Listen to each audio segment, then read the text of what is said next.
Wow, it seems like Donald Trump had some kind of conversation with Putin or other Russian officials, and well, the peace talks are probably not going well on the Russian side. It looks like Putin and Russia do not want to deal. The reason why I'm saying this is because Donald Trump had put together this truth on Truth Social, and man, oh man, does he really dive deep into Russia, talking about our past and what Putin's doing to Russia right now. And I want to read it for you because, I mean, there's a lot that goes into this because there's also a lot of capitalized. It almost seems like he's like screaming into the phone. So let's go ahead and break it down for you. Make sure you do subscribe and you turn on notifications. So this truth was uploaded, let me give you the exact time, at 10:46 a.m. At this very moment is actually 11:40 a.m. So this was only about an hour ago. And I'm going to read it for you and I'll put it on the screen as well. I'm not looking to hurt Russia. I love the Russian people and always had a very good relationship with President Putin. And despite this, the radical left's Russia hoax. We must never forget that Russia helped us win the Second World War, losing almost 60 million lives in the process. All of that being said, I'm going to do Russia, whose economy is failing, and President Putin a very big favor.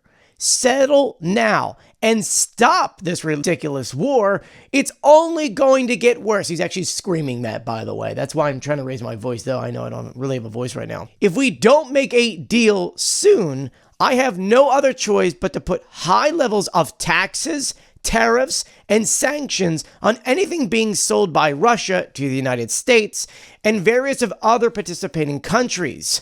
Wow, that is a straight up threat. But let's finish here. Let's get this war, which should have never started if I was president, over with. We could do it the easy way or the hard way. And the easy way is always better.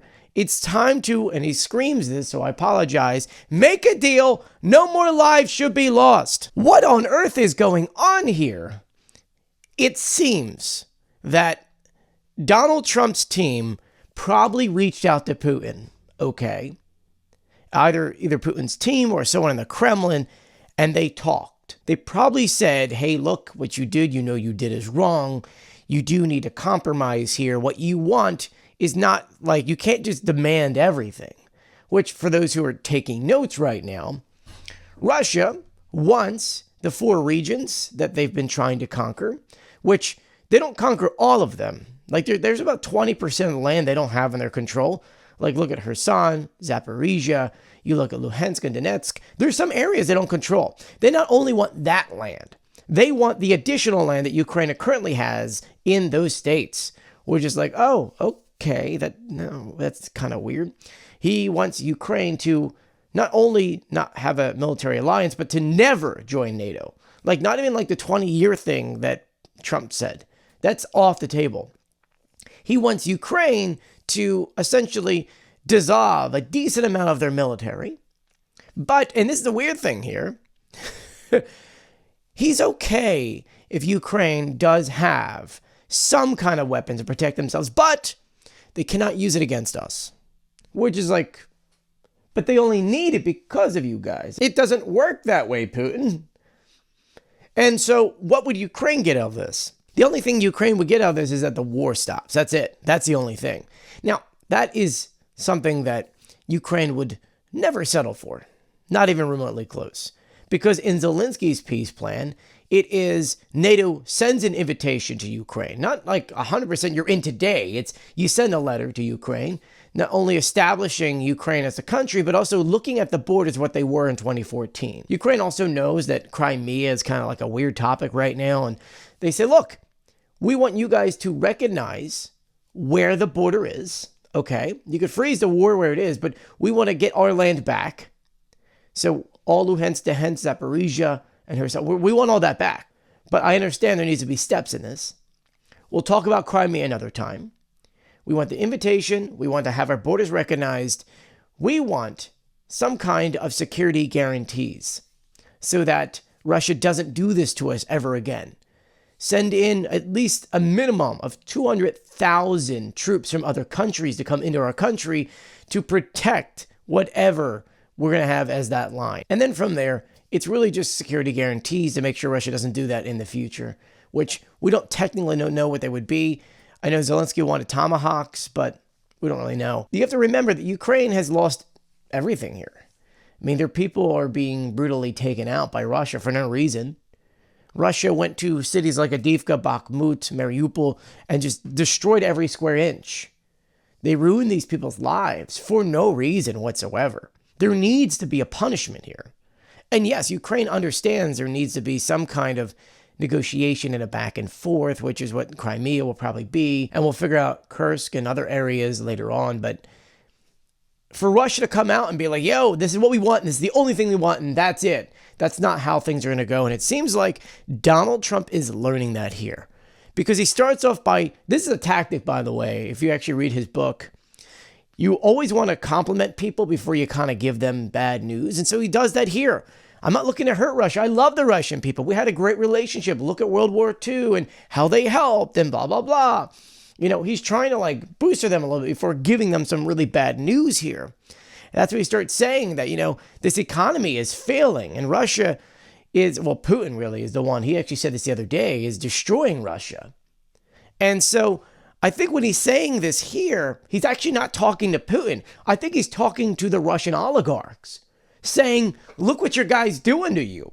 He's causing your economy to fail. He's causing your gas and oil production to be sanctioned to the point to where you're not making money. Look what this dude is doing to you guys. And then he starts saying that this war is ridiculous. Kind of took, like, literally looking at Putin and saying, what the heck you're doing is wrong. It's a stalemate here, and you know this, and you're just doing this for no apparent reason. And he's literally yelling at him. It's only going to get worse, which means that the United States is probably getting ready to send Ukraine more weapons to push back the Russians forcefully. Like he's straight up threatening Putin here and Russia that he needs to stop. Now, is that a threat that Putin's actually going to look at? Who knows? But it's weird that this is so public. And then I want to add in here talking about the taxes and tariffs on sanctions being sold by Russia. We already have a crazy amount of sanctions. The tariffs is another interesting thing because sanctions essentially mean that you know anything coming out you can't really sell that stuff. But tariffs is we'll let you sell that stuff, but you're going to be so sanctioned that's you're not going to make any money on it, which is a tactic that some people have talked about before, where they were just like, you know what? Why don't you just let us drill, or when the U.S. is already producing more gas and oil than we ever had before, but send that stuff out. Let Russia release that gas and oil, which will lower the price of gas and oil everywhere. And then when Russia tries to sell that gas and oil, we will go ahead and tariff it to the point to where Russia isn't making a single dollar. So we're taking money from Russia. Gas and oil is cheaper for everyone around the world. And the last thing here, let's get this war, which has never started, if I was a president, over with. Originally, this was going to happen. In 2020, this was going to happen, but the pandemic happened. And so that's why it didn't happen. And then the last thing, him screaming about make a deal, no more lives should be lost. I really think he's talking about on the Ukrainian side. I don't really think he's even referring to the Russians being lost. Trump is coming into office trying to be the man of peace. And so, I mean, we saw that with Israel, that honestly, both sides take credit there, Democrats and Republicans. I don't think either side gets more credit than the other. But Donald Trump's coming in as the president of peace. I think he's talking about Ukrainians here. I think he's had a lot of conversations either with Zelensky or with Zelensky's team, or his team's having conversations here, like figuring things out, going, Russia's in the wrong. We have to make sure Russia is known that they're in the wrong because a lot of Ukrainians are losing their lives. But hey, let me know what you think about this in the comment section below, and be sure to follow me for more. This is honestly, let me know what you think about it. I mean, to me, it's a very interesting thing for him to do. There's a lot of yelling in this as well. But let me know what you think in the comment section below. I'm going to rest my voice. I'll talk to you guys later. Bye.